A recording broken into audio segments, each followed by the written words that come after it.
नमस्ते dear students. देखो YouTube पे लाइव डाउनलोड नहीं हो पा रहा है, नेटवर्क में प्रॉब्लम आ रही है, इसकी वजह से फिर मैंने कहा इसको रिकॉर्ड करके फिर डालता हूँ। ठीक है, मैं रिकॉर्डिंग करके डाल रहा हूँ इस वीडियो को। ठीक है, सुबह में जो क्लास ली थी वो भी नेटवर्क की वजह से डिस्टर्ब होगी। ठीक है, देखो सबसे पहले है ना, मैंने पहला एपिसोड बनाया था कि अनंत लंबाई अनंत रेखीय आवेश के कारण विद्युत क्षेत्र। ठीक है, ये निकालने जा रहे हैं। ये मैं कल सुबह आज सुबह पढ़ाया भी था, लेकिन वो क्लास अपलोड भी हो पाई।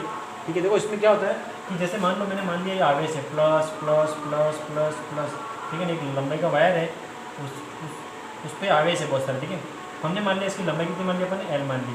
ठीक है, अब इस आवेश को कवर करने के लिए अपन एक गाउसियन सरफेस बनाते हैं। ठीक है, ये गाउसियन सरफेस होगी। ठीक है, ये गाउसियन सरफेस होगी। इस गाउसियन सरफेस मतलब सिलेंडर टाइप है। सिलेंडर टाइप में इसका रेडियस कितना हो गया, आर हो गया। इसकी लंबाई कितनी मान ली अपन ने, एल मान ली। इसकी लंबाई कितनी है, एल इसकी लंबाई होगी। ठीक है, यहाँ पे देखो इसकी एल लंबाई होगी। तो सबसे पहले मैंने स्टेप 1 क्या बताई थी आपको कि इसकी जो चार्ज डेंसिटी है ना, घनत्व, आवेश घनत्व, तो इसका जो आवेश घनत्व वो कितना है, lambda equal to summation q upon L.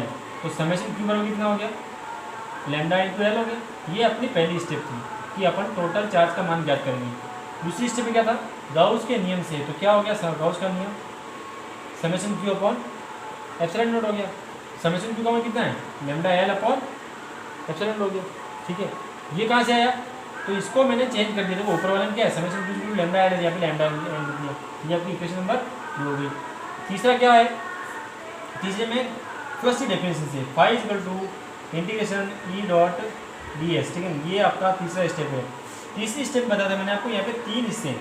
देखो S1, यहाँ पे नीचे वाला हिस्सा S2 और ये जो हिस्सा है वो तीसरा S3।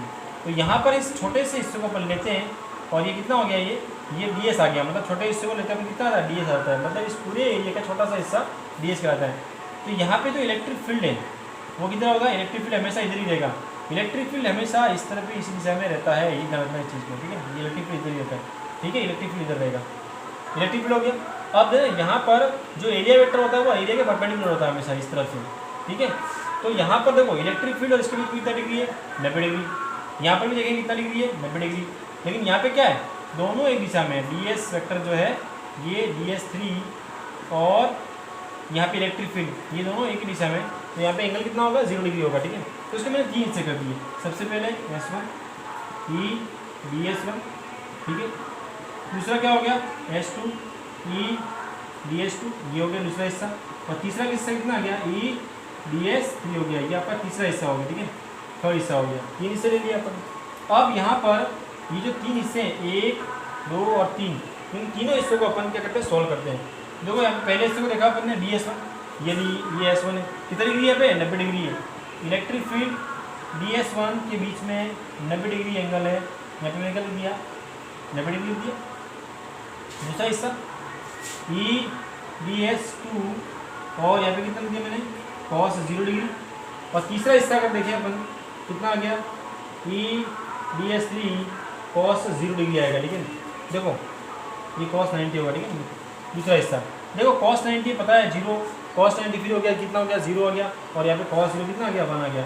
ये हिस्सा कट गया, ये हिस्सा कट गया, बचा कितना, ये।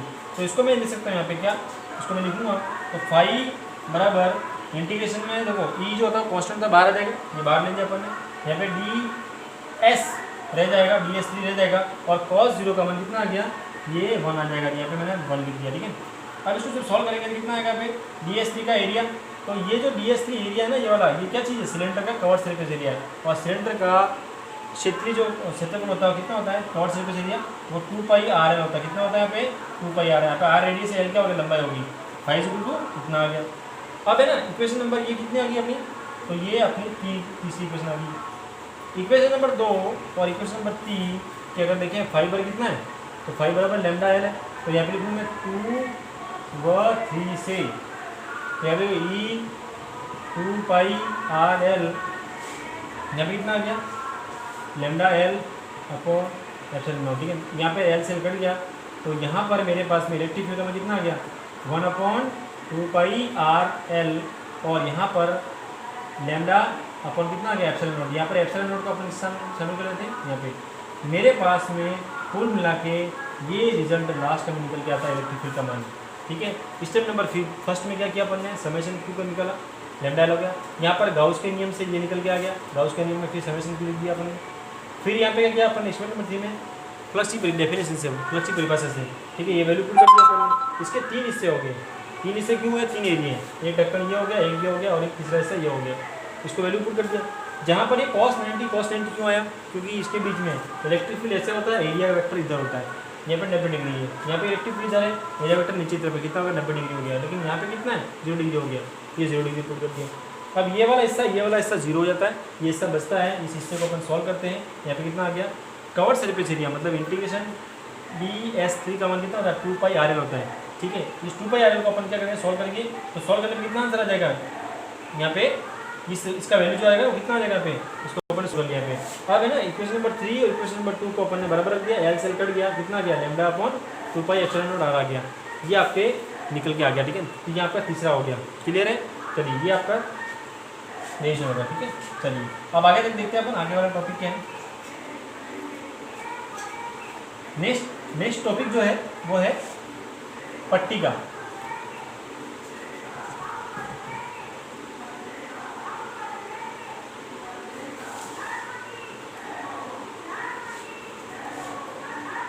चलो दूसरा टॉपिक है ना, दूसरा टॉपिक क्या है देखते हैं अपन।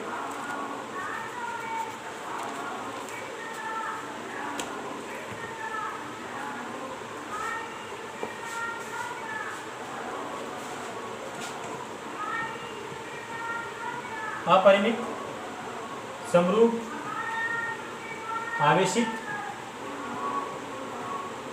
अचालक पट्टिका के कारण विद्युत क्षेत्र, ठीक है। अपरिमित समरूप आवेशित अचालक पट्टी के कारण विद्युत क्षेत्र, ये अपना टॉपिक है, ठीक है, जिसको अपन कवर कर रहे हैं अभी।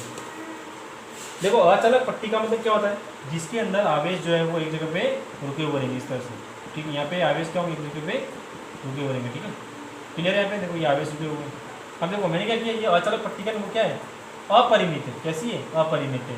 तो अपरिमित का मतलब होता है जिसका कोई आकार फिक्स नहीं है, वो कितना भी लंबा चौड़ा हो सकता है। अपरिमित का मतलब क्या होता है, मैंने इसे छोटा सा हिस्सा ले लिया, ठीक है, जैसे मान लो इसका हिस्सा ले लिया अपन ने, ये छोटा सा हिस्सा मैंने ले लिया, ठीक है। तो इसका एरिया जो होता है यहाँ पे अपन क्या बनाए, एक गाउसियन सर्फे बनानी पड़ती है।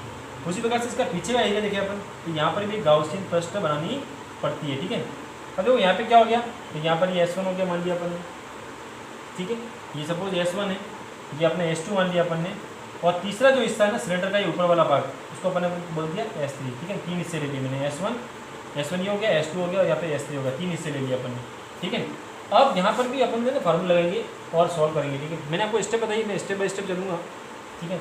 सबसे पहली स्टेप में ये सरफेस एरिया, तो अपन ने मान लिया 4 डेसी कितनी मान लिया अपन, सिग्मा मान ली, तो सिग्मा इज इक्वल टू होता है summation q upon area S, तो समेशन क्यू बराबर सिग्मा इंटू एस, ये आपकी पहली स्टेप होगी। सब में सेम रहेगा ये, ठीक है, ये सब में सेम रहेगा।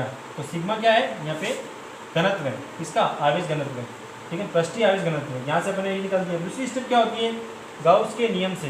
गाउस के नियम से क्या होता है, तो गाउस के नियम अपन जानते हैं क्या होता है, तो phi is equal to summation q upon epsilon not, तो समेशन क्यू का मान अपन निकाल चुके, sigma S upon epsilon not, ये लो यहाँ पे ये निकल के आ गया, ये आपका दूसरा हो गया, ठीक है। थर्ड स्टेप में क्या होता है, तो मैंने बताया था फ्लक्स की डेफिनेशन से, परिभाषा से, ई डॉट डी एस। अब मैं बोलूँगा कि यहाँ पे फिर से 3 हिस्से, कौन कौन सा, S1, S2 और S3, ठीक है। यहाँ पे छोटा सा मैंने हिस्सा ले लिया, इसको मैंने इस तरह से बोल दिया, तो यहाँ पे इसको बोलते हैं अपन DS3।